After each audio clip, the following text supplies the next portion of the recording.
भगवान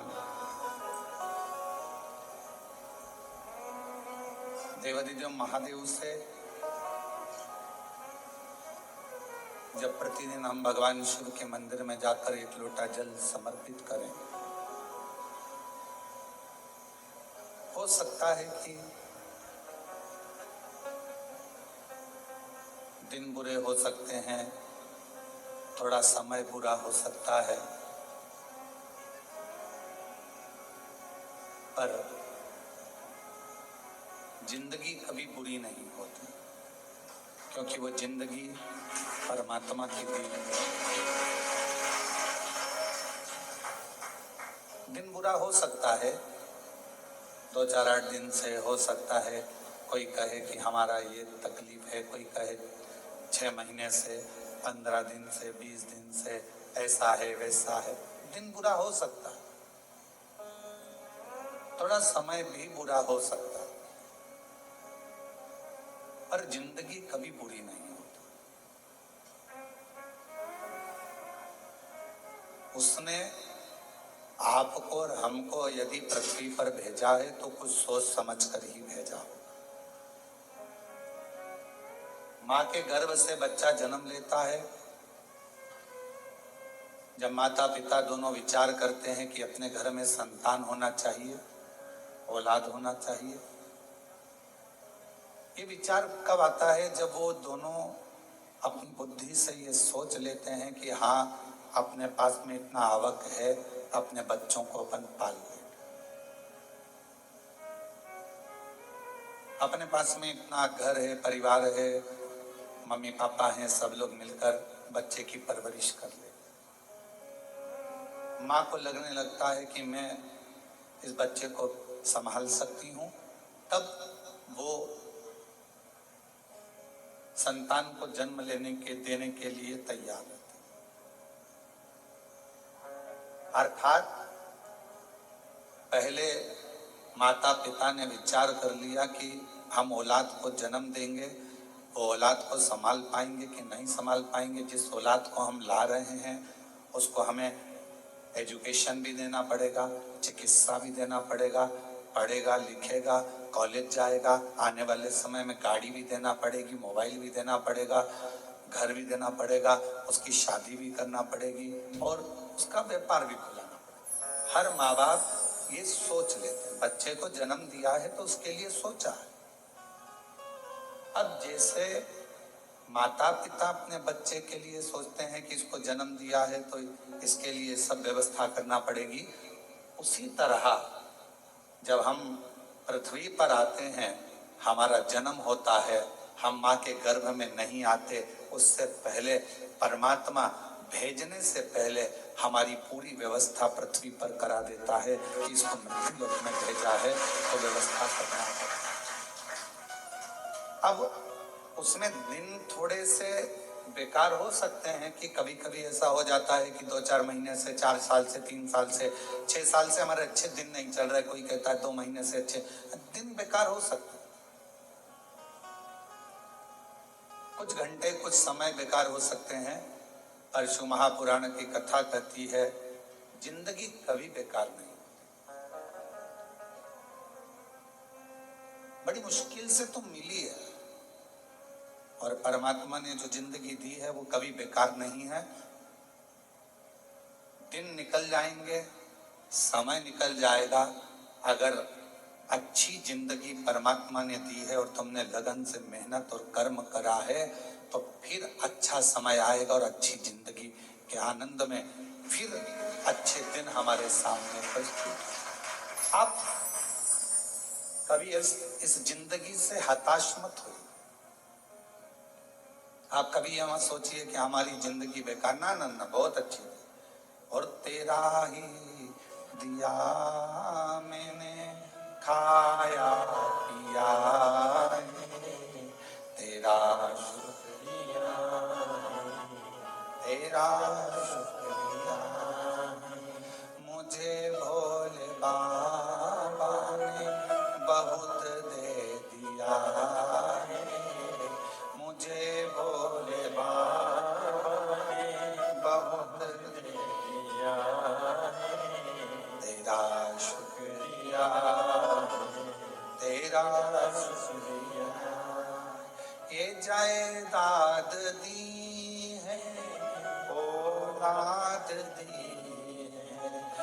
जायदाद दी है, औलाद दी है, मुसीबत में हर वक्त इमदाद दी है, मुसीबत में हर वक्त इमदाद दी है, तेरा ही दिया मैंने खाया पिया है, तेरा शुक्रिया है, तेरा शुक्रिया। कभी कभी समय विपरीत हो सकता है, पर उस विपरीत समय में भी घबराना नहीं। कभी कभी विपरीत समय भी हमारा अच्छा समय लाकर रख देता है। कभी गलत समय भी हमें अच्छी जगह पर ले जाकर छोड़ देता है। कैसे? हनुमान जी महाराज का एक चरित्र स्मरण करिएगा।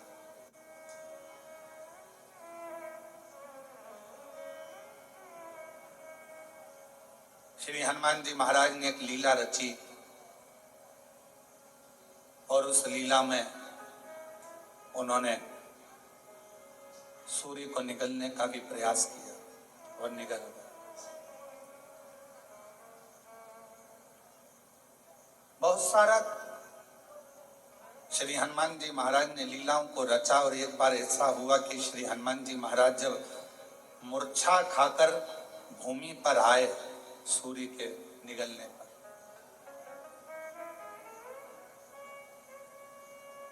सारे देवता एकत्रित हो गए और देवताओं ने श्री हनुमान जी महाराज मूर्छा खाकर गिरे और देवताओं ने उन्हें वर देना प्रारंभ कर।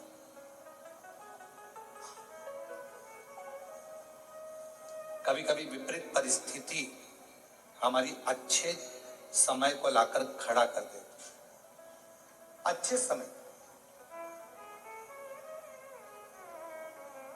आप लोग भी भगवान को धन्यवाद दिया करो कि ना जाने कौन सा हमारा विपरीत समय चल रहा था, कौन सी परेशानियां चल रही थी, कौन सा बुरा समय चल रहा था, कितना विपरीत समय चल रहा था कोरोना महामारी का, कितना विपरीत समय चल रहा था कोरोना की बीमारी का।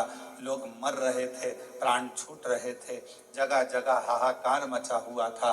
सारे देश, दूसरे भी विदेश, सब कोरोना के कारण स्तब्ध थे। उस विपरीत परिस्थिति में भगवान ने आपको शिव महापुराण की राह बताई और शिव पुराण के माध्यम से आपका चित्त भगवान ने। कभी कभी विपरीत परिस्थिति भी हमको अच्छी जगह पर लाकर छोड़ देती। हनुमान जी महाराज अगर मूर्छा खाकर गिरे हैं तो उनको वर प्राप्त हो गया और उसमें सबसे प्रबल वर था हनुमान जी के पास, और श्री हनुमान जी महाराज के पास में वो सबसे जरूरी था वो हाथ में होना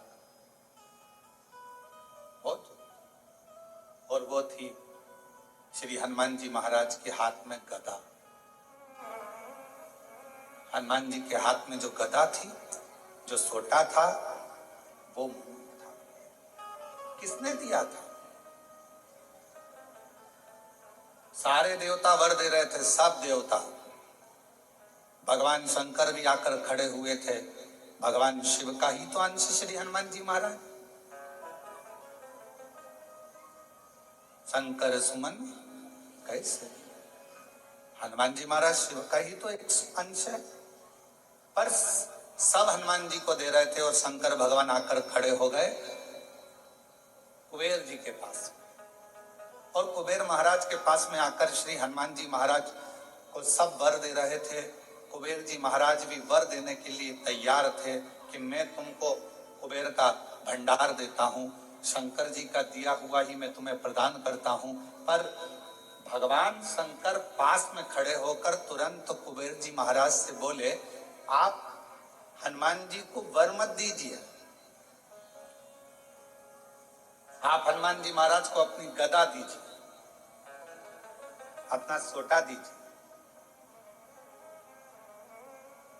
कुबेर जी ने भगवान शिव जी से कहा, प्रभु सब आपका है, सब आपका, मेरा इसने सौंफ उठाई, मिश्री उठाई, मलता हुआ खा के दांत खुरकता खुरकता बाहर निकल गया। अच्छा देना वेना तो था नहीं।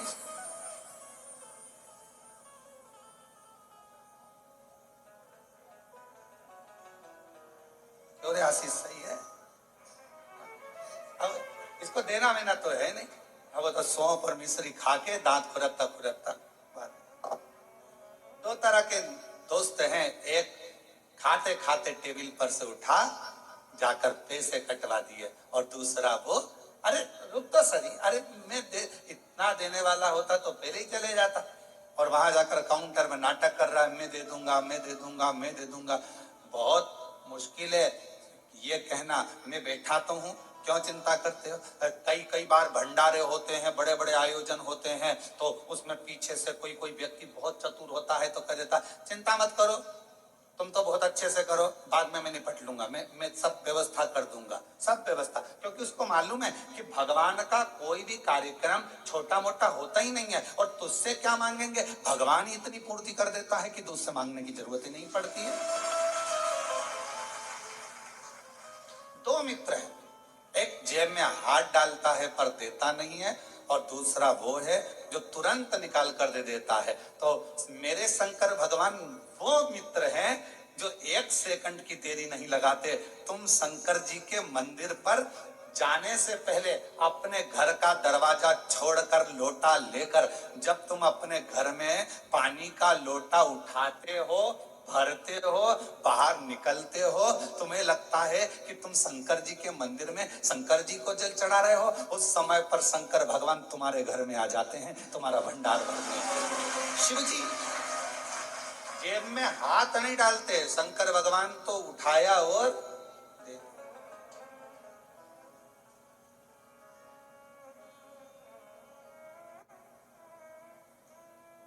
और धन धन भोलानाथ, गजब की तेरी कृपा है मेरे शंभू। तू खजाने लुटाता है तो ऐसे लुटाता है कि जेब में हाथ डालने की जरूरत ही नहीं पड़ती। एक माता, पिता, सच्चा गुरु और मेरा शिव अपनी जेब में हाथ नहीं डालता। माँ जहां बैठी होगी और बेटे ने कहा मम्मी देना जरा 5 रुपए, और मम्मी ने गद्दा थोड़ा सा ऊंचा करा, ये माँ पर्स वर्स नहीं खोलती, तुरंत उसने कहा मम्मी मेरे को 5 रुपए दे देना। इतने देर में तो मम्मी ने चल जा। बच्चे ने मन में सोचा कहां कहां रखती है मेरी मम्मी पैसा, इधर उधर। माँ जेब में हाथ नहीं डालती, तुरंत निकाल कर देती, पापा पापा मुझे ये चाहिए। तुरंत उन्होंने निकाला अपने पास। गुरु, कोई सदगुरु है, कोई सच्चा भगवान का भक्त और गुरु है, वो अपनी जेब में से निकाल कर कुछ नहीं देगा। जैसे ही शिष्य ने आया और उसका चेहरा पढ़ लिया, उसको कहने भी नहीं देता, केवल एक निगाह से देख लेता है और झोली भर देता है। अपने हाथ से निकाल कर गुरु कभी तुम्हें नहीं देगा, अपने पास का निकाल कर गुरु कभी नहीं देगा, क्योंकि गुरु आपको भिखारी जैसा नहीं देखना चाहता, गुरु आपको राजसी ठाट में देखना चाहता है। वो निकाल कर नहीं देगा, वो अपनी कृपा की दृष्टि करेगा, वो अपनी दया की दृष्टि करेगा, वो शिव दृष्टि करेगा। और जब अपने शिष्य को गुरु देख लेगा, उतनी देर में बस विचार कर लेगा जी यहाँ से जाएगा, इसको मिल जाएगा, मैं दूंगा तो इसको लगेगा कि मैं क्या भिखारी हूं, मैं मांगने वाला हूं। और आज अगर मैंने भिखारी बना दिया तो सेठ कब बनेगा, इसलिए इसको सेठ बनाना है, तो ये जाएगा और इसको अपने आप इसकी मेहनत से मिल जाएगा। शिव भी, मेरे शंकर भगवान अपनी जेब नहीं रखते, मेरे शंकर भगवान अपने पास में दौलत धन बहुत सारी जेब नहीं रखते। कोई आया, उसने तो तुरंत शीश नवाया, शिव जी की चढ़ी हुई भस्म उसके मस्तक पर लग गई, और चपटी भभूत में है खजाना कुबेर। अब जो भभूत चढ़ी हुई है वो कुबेर का भंडार भरने वाला, कुबेर का खजाना। हाथ ना लगाने। महाराज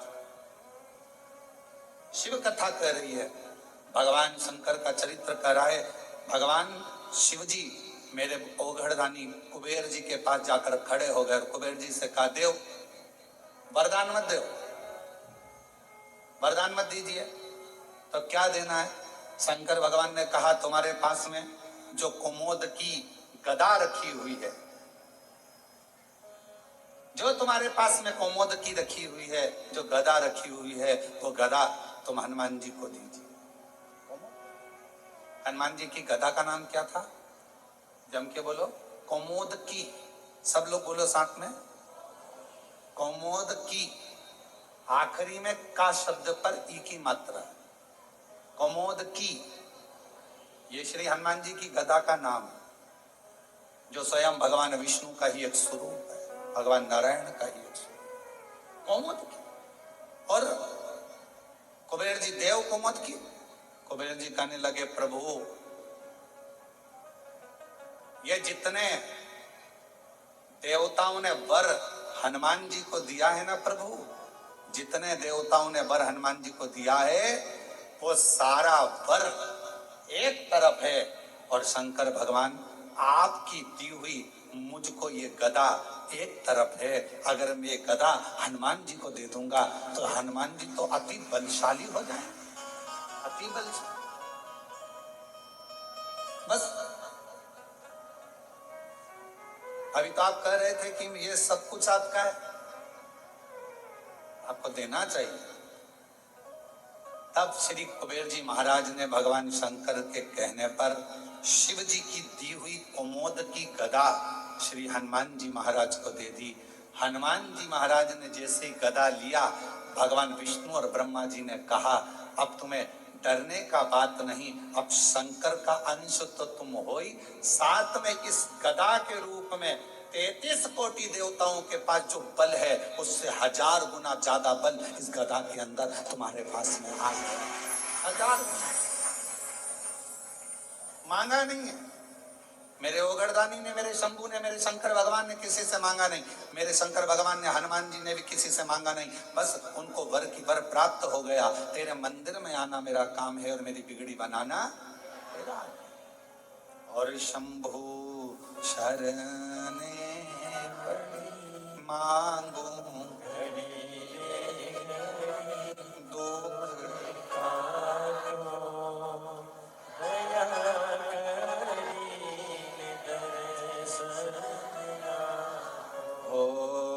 शंभु शरणे पड़ी मांगू घड़ी रे दुख काटो दया करीने दर्शन।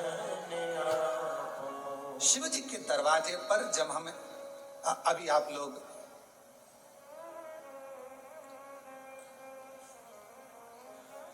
भगवान शिव की पवित्र कावड़ को लेकर आ रहे हैं,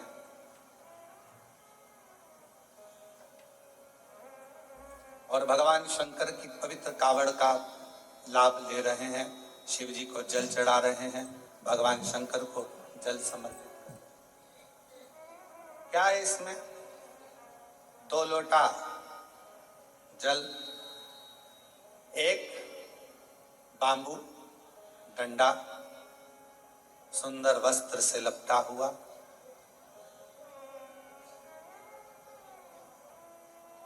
कभी विचार करिए, एक कथा बहुत पहले कही थी।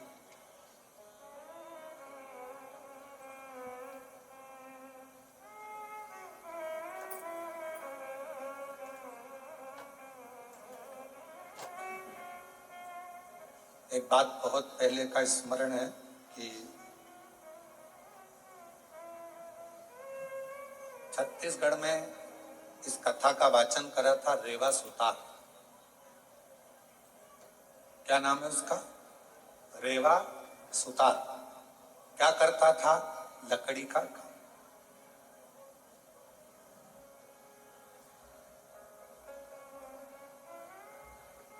अब रेवा सुतार लकड़ी के कार्य को करता, दूसरे का मकान बनाता, पर खुद का जो मकान था वो टूटा हुआ झोपड़ा था। पत्र पड़े हुए थे उस पर, पत्ते, और वो पत्र उस पर पड़े।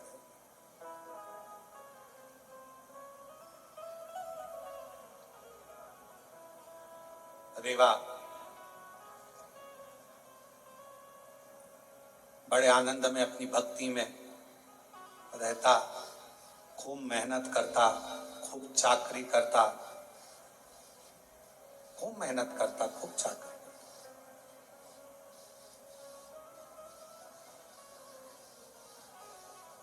शिव महापुराण भगवान शिव का पवित्र चरित्र कहता है कि अगर ये मानव की देह मिली है तो मेहनत में पीछे मत हटो।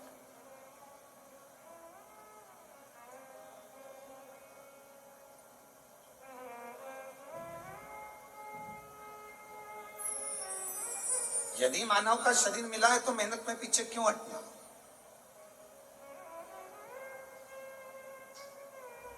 हिम्मत करे तो 11 किलोमीटर दूर से कावड़ भरकर कुबरेश्वर धाम तक आ गए। हिम्मत करी तो आए ना। हिम्मत ही नहीं करते, अरे मेरे से तो चलते नहीं बनेगा, मेरे से तो नहीं बनेगा, मेरे से तो नहीं बनेगा। पहले ही अंदर से अगर टूट जाओगे तो फिर कुबरेश्वर धाम तक आ पाओगे?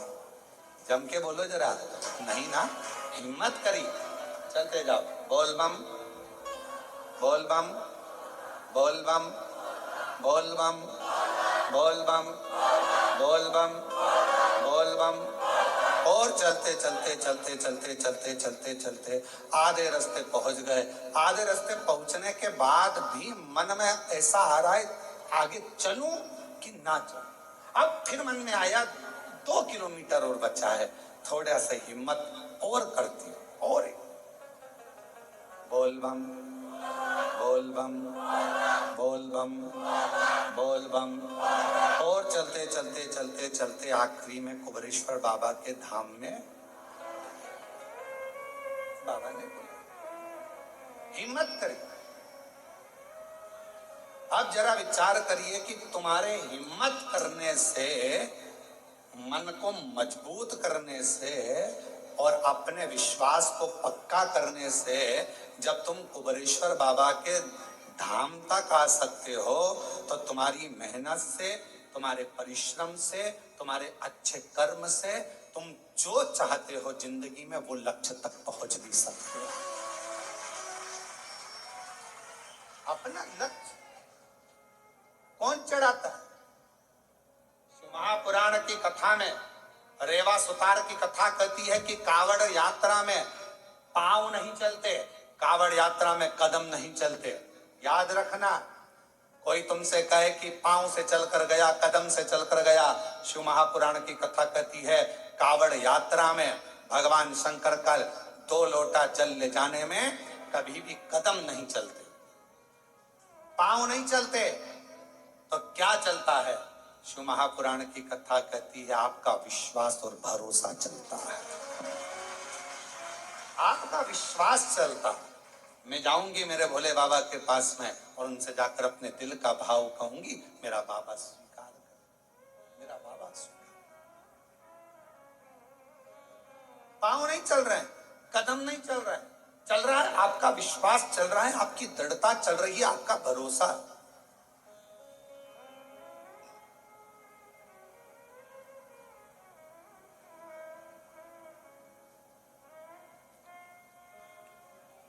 पांच तरह की कावड़ होती है।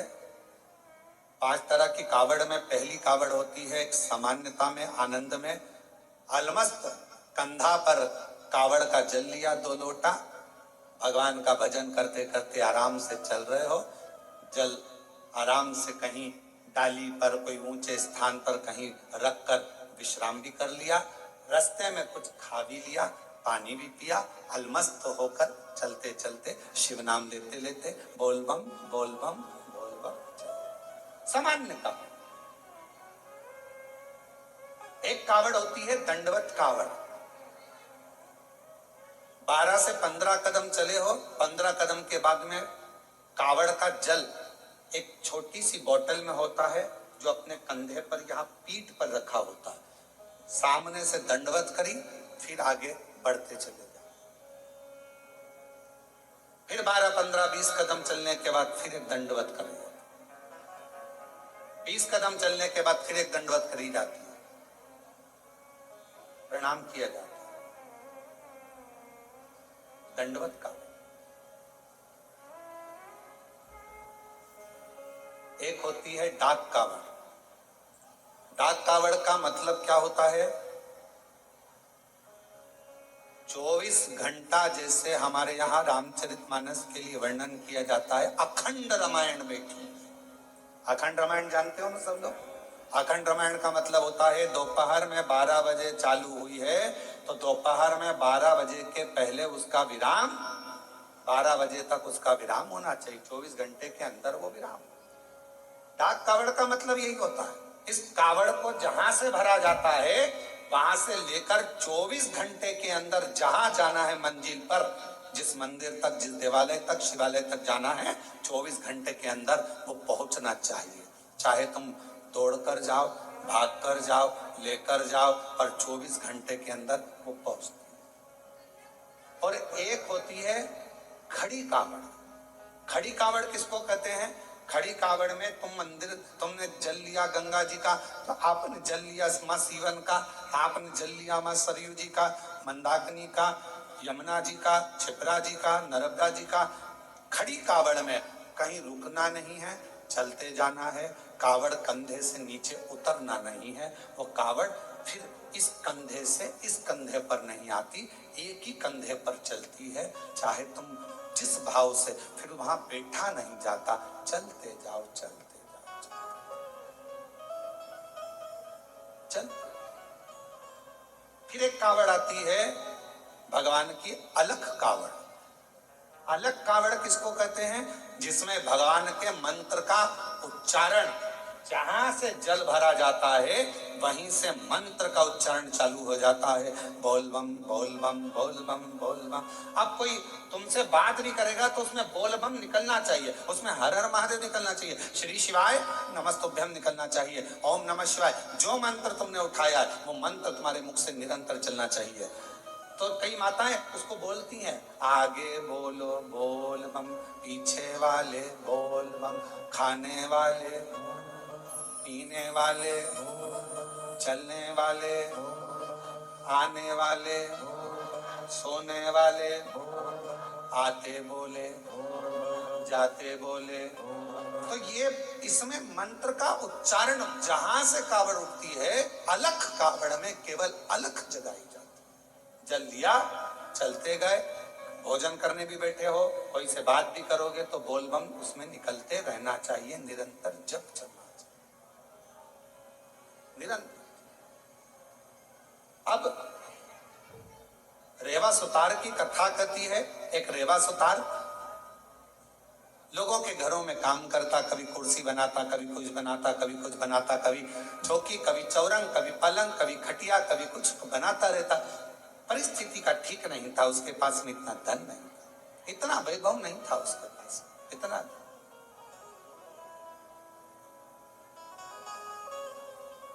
चले जा रहे, एक दिन निकल गया, 2 दिन निकल गया, 4 दिन निकल गए, घर में अन्न का दाना नहीं पहुंचा रेवा सुतार। रेवा सुतार के यहाँ जब अन्न का दाना नहीं पहुंचा, बहुत दुखी था। जैसे ही रेवा सुतार घर में पहुंचा, पहुंचते से ही धर्म पत्नी बाहर निकल कर आई, पूछा, स्वामी आपके पास में कोई भोजन की व्यवस्था हुई क्या? पति रेवा सुतार ने कहा कि मैंने बहुत प्रयास करा पर मुझे काम नहीं मिला। पत्नी कहती है 3 दिन निकल गए, आज चौथा दिन है, चौथे दिन में भी बच्चों को कुछ मिला नहीं, कुछ नहीं। आज चतुर्थ दिवस है, चौथा दिन है और बच्चों को भोजन में कुछ मिला नहीं है। रेवा सुतार की आंख से जल बह रहा था, आंखों से जल।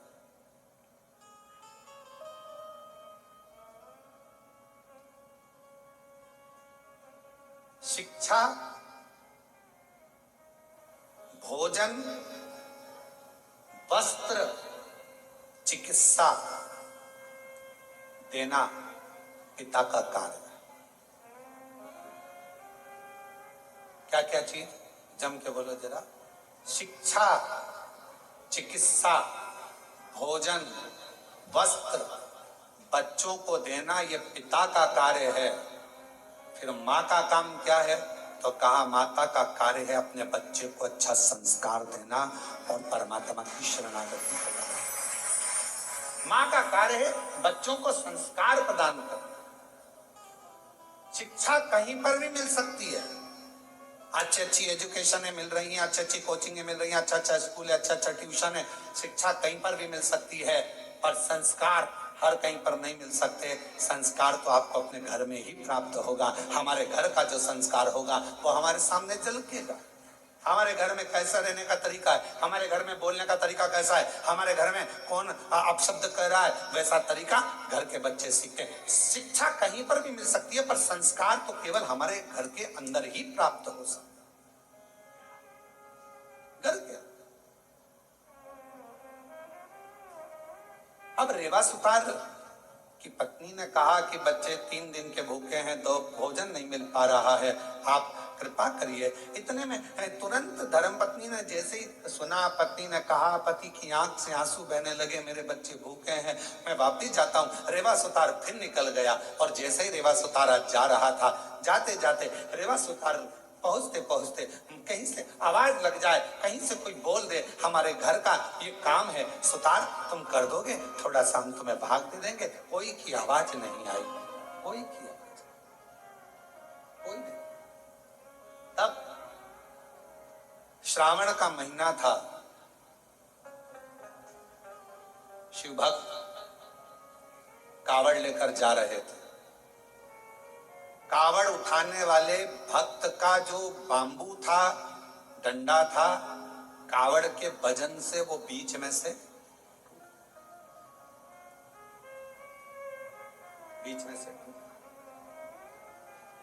कौन ढूंढे? वीराने में कौन मिलेगा?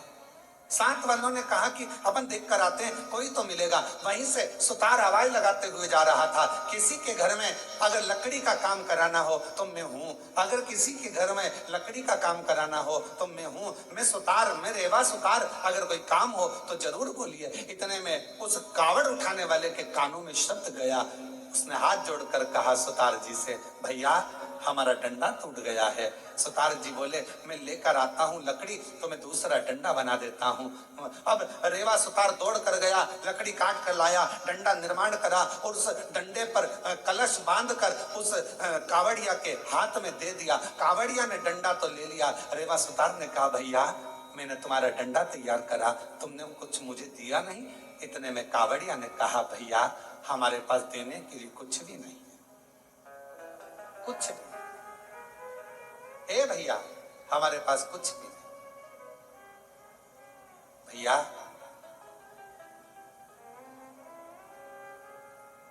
हम जल लेकर चले थे ना, वहां से हमारे पास में जो भी था सब छूट गया, हमारे पास कुछ नहीं।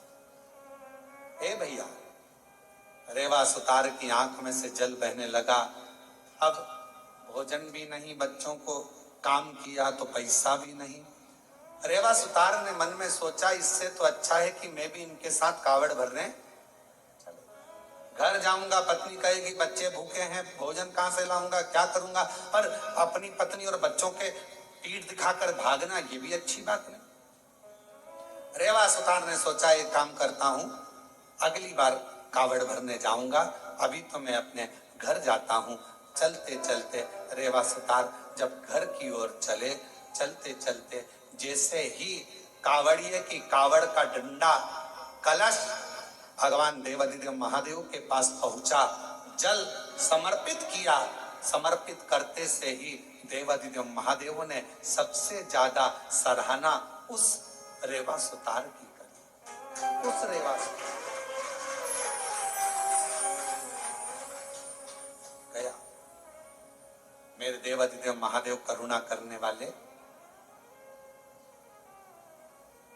2 लोटा 1 डंडा लेकर उसी कावड़िए का रूप रखकर रेवा सुतार के दरवाजे पर पहुंच गए। आवाज लगाई, अरे रेवा सुतार, हे रेवा सुतार। रेवा सुतार ने कहा कौन है भैया? जो आकर देखा तो जिसका मैंने डंडा तैयार करा था, जिसकी कावड़ मैंने तैयार करी थी, वो कावड़िया जा रहा था, डंडा टूट गया था। कावड़ का डंडा टूटने पर मैंने तैयार करा था। भैया क्या बात है? इतने में उस कावड़िये ने कहा, भैया रेवा सुतार, तुम्हारे को हमने दक्षिणा में, तुमने हमारा डंडा ठीक करा था, उसका शुल्क नहीं दे पाए थे, इसलिए हम ये 2 लोटे, 1 डंडा कावड़ का तुम्हें दिए जाते हैं। अब तुम इसको रखना, यही हमारा तुम्हारा शुल्क है। जैसे ही 2 लोटा 1 डंडा कावड़ का रेवा सुतार के पास में आया, रेवा सुतार ने सोचा चलो पैसा नहीं आया तो कोई बात नहीं, अगले साल यही डंडा यही लोटा लेकर चले जाएंगे। नहीं आया तो कोई बात, रख दिया कावड़ का लोटा और डंडा। पत्नी से कहा मैं जाता हूं, दूसरा दिन था। अलख लगाई, किसी के यहाँ काम हो तो बताओ, बढ़ई का काम कराना हो, सुतारी का काम कराना हो, लकड़ी का काम कराना हो तो बताओ। कोई नहीं। इतने में पत्नी ने विचार करा,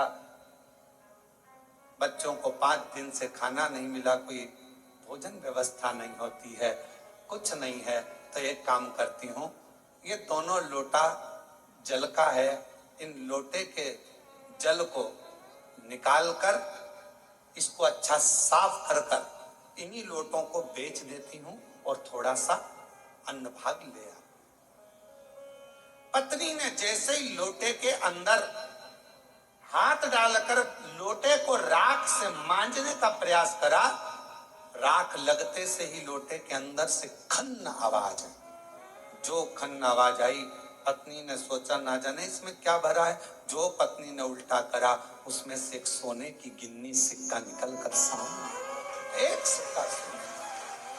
पत्नी ने सिक्का देखा, दौड़ती दौड़ती पल्लू में बांध कर रेवा सुतार के पास गई। तुम जो लोटा लेकर आए थे, ना जाने किसने क्या दे दिया था, उसमें सोने का सिक्का है, चलकर देखो। पति ने जाकर जो देखा सोने का सिक्का, ना जाने बेचारा किसका रह गया, जाकर देता हूँ। सिक्का लेकर दौड़ पड़े। दूसरा दिन फिर आया, पत्नी ने फिर लोटे को मांजने का प्रयास करा, सोने का सिक्का फिर गिर जाता। फिर पत्नी उस सिक्के को लेकर जाती, पति उस सोने के सिक्के को ढूंढता उस कावड़िया को देने के लिए, पर उसको क्या मालूम कि वो कावड़िया नहीं था, मेरा महादेव स्वयं कावड़िया बनकर आया था। तो चले गया।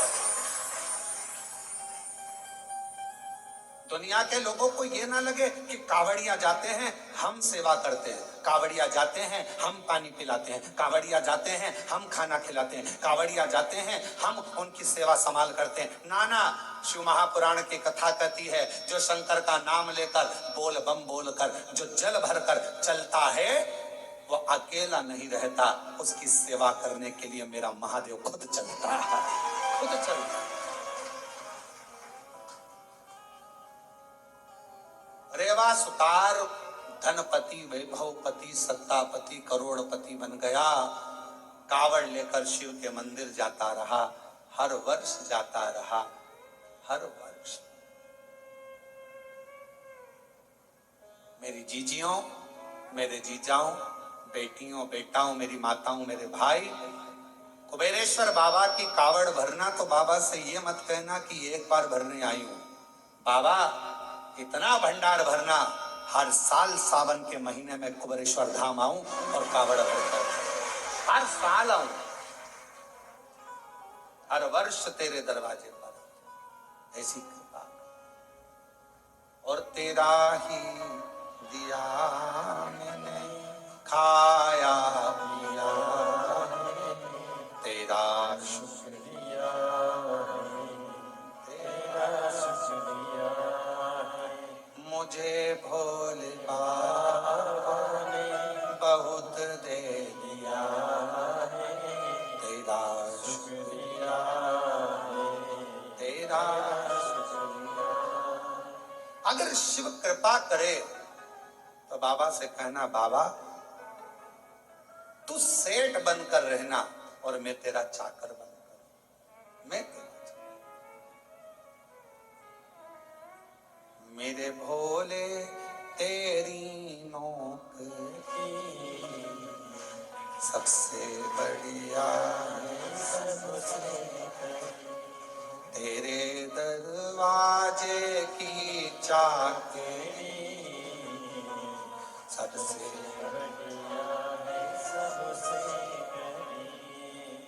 जब से तेरा गुलाम हो गया, तब से